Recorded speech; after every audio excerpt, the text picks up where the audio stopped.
Finally, on this final stretch of live today, the twice-elected Thai Party in Thailand may have been disbanded last week by a military junta-appointed court, but leaders have no plans to hang around in limbo out in the political wilderness just days after that decision was handed down to ban the Thai and more than 100 of its top members, including former Premier Thaksin Shinawatra, from politics for about half a decade. Officials say they've already set up a new Thai Party with almost 300 members, including those banned from active politics. Joining us for this final installment of the show on this Monday is Professor Reuben Mondejar, Director of Global Business Management Program at CityU here in Hong Kong. Professor Mondejar, good morning.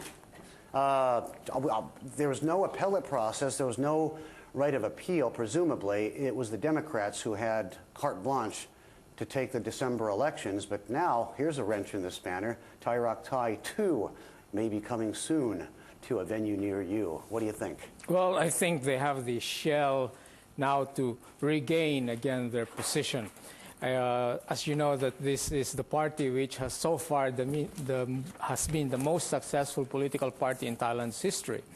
So to banish them was, I think, a big mistake on the part of the military government. Mm-hmm. They are really fomenting like a division, a polarization of the population. There are various reports of thousands of people protesting what happened over the weekend. The reality is, outside Bangkok, outside the academic elite and the business elite, you know, within the grassroots, in places like, I guess, Chiang Rai, Chiang Mai, in the hinterlands, Thai was very, very popular.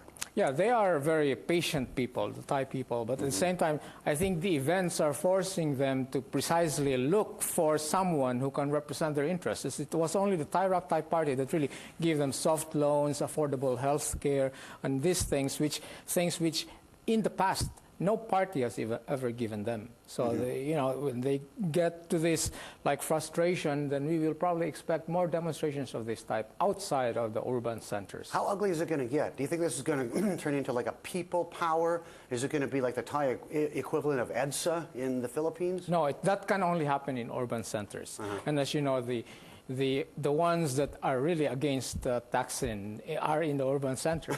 So I don't think they will have a people power of that sort. Well, they can come in from the rural areas. Yeah, they tried that in the first some months ago, supporting Thaksin, but they didn't. It doesn't have the same infrastructure as Manila has.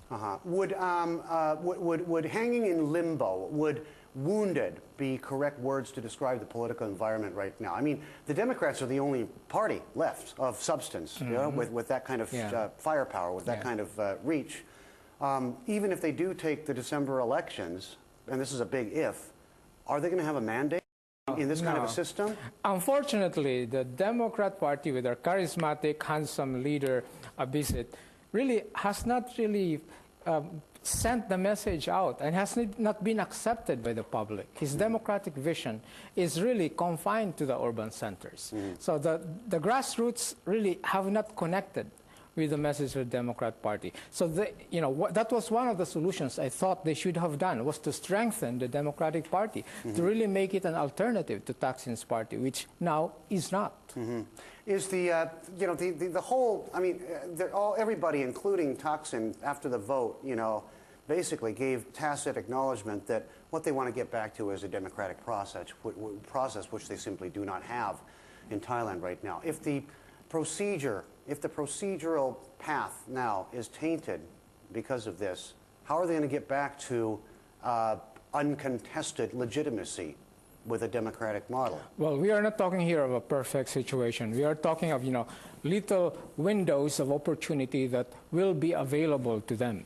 Because, as you know, basically the military government has canceled all the democratic progress that they've had in the past 11 years.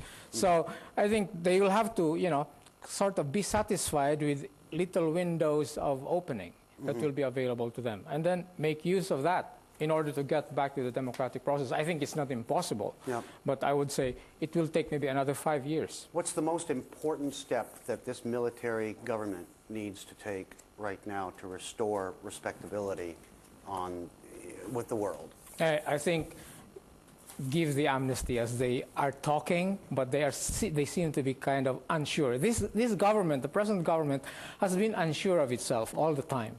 Now, if they give the amnesty right away, and say that, okay, the charges against Thaksin will continue to be tried in the courts if they really have the evidence, which up to now they have a difficult time putting the evidence forward. Sure. So if they can give the amnesty so that the December elections can proceed as like a normal election, then that would be the best. Professor Mondejar, I hope some of them are watching this morning. It looks like they could use a little bit of PR. Thanks for your time, okay?